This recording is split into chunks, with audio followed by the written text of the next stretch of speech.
Hello everyone, this is Gogi from Gogi.in and here is the UMI X2 prototype review. No unboxing here, we will directly start off with the handset review. This is a prototype version and I will also be getting the consumer version with the box pack, so expect the unboxing video too.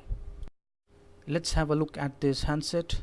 Here, this is how it looks from the front side and on the rear side. The build quality is very good. The glossy white color gives it a premium look.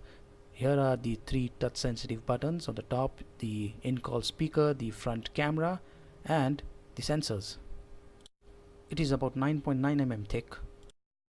The front panel is glossy white, the side is silver grey matte finish and the rear side is again glossy white. As mentioned, this is a prototype handset and you can see the borders here. The consumer version will not have these borders. On the rear side you can see some logos here. Next to it is the speaker out, the X2 logo. On the bottom side there is the micro USB port and the mic. On the top side you'll find the 3.5 mm audio jack, and on the right side the power button and the volume rockers. The handset sports a 5-inch IPS screen with Gorilla Glass 2 protection.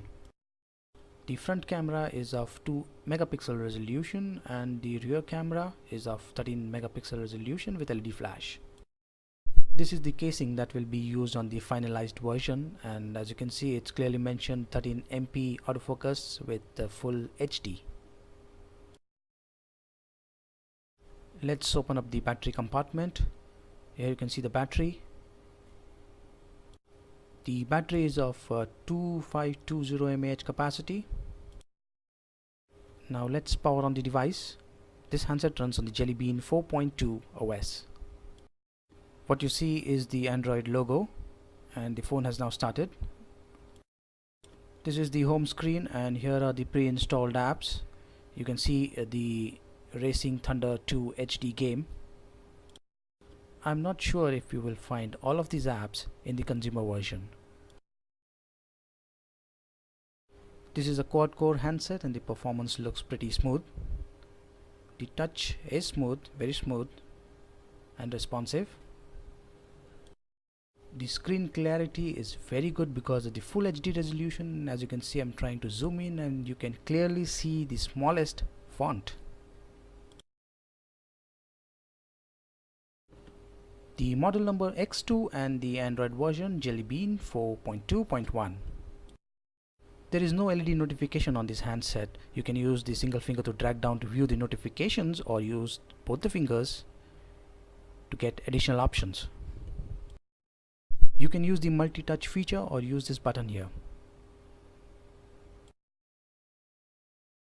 The internal storage for apps is 1.48 GB, of which 1.11 GB is available, and the total phone storage is 26.77 GB, that is out of the 32 GB storage. Wi-Fi hotspot, USB and Bluetooth tethering is supported. The internal storage for app is around 1.1 GB free, and of the 2 GB RAM you get around 1.4 GB free. Here are the GPS settings. The borders are clearly visible when you switch on the phone, but let me tell you once again that this is a prototype version and the consumer version will not have these borders. I will be getting the consumer version, so we'll be doing the review on that once again. System information: ARMv7 processor clocked at 1.2 GHz, it's quad core, MT6589 hardware. The screen resolution is 1920 by 1080 pixels and the GPU is PowerVRS GX 544MP. The sensors: accelerometer, proximity, light orientation and magnetic sensors. I have installed the Compass app and as you can see the magnetic sensors are working. Quadrant benchmark score 3857. The Antutu score is 11,837. Nina Mark II is 28.0 FPS. This is because of the high resolution. Here is the camera app.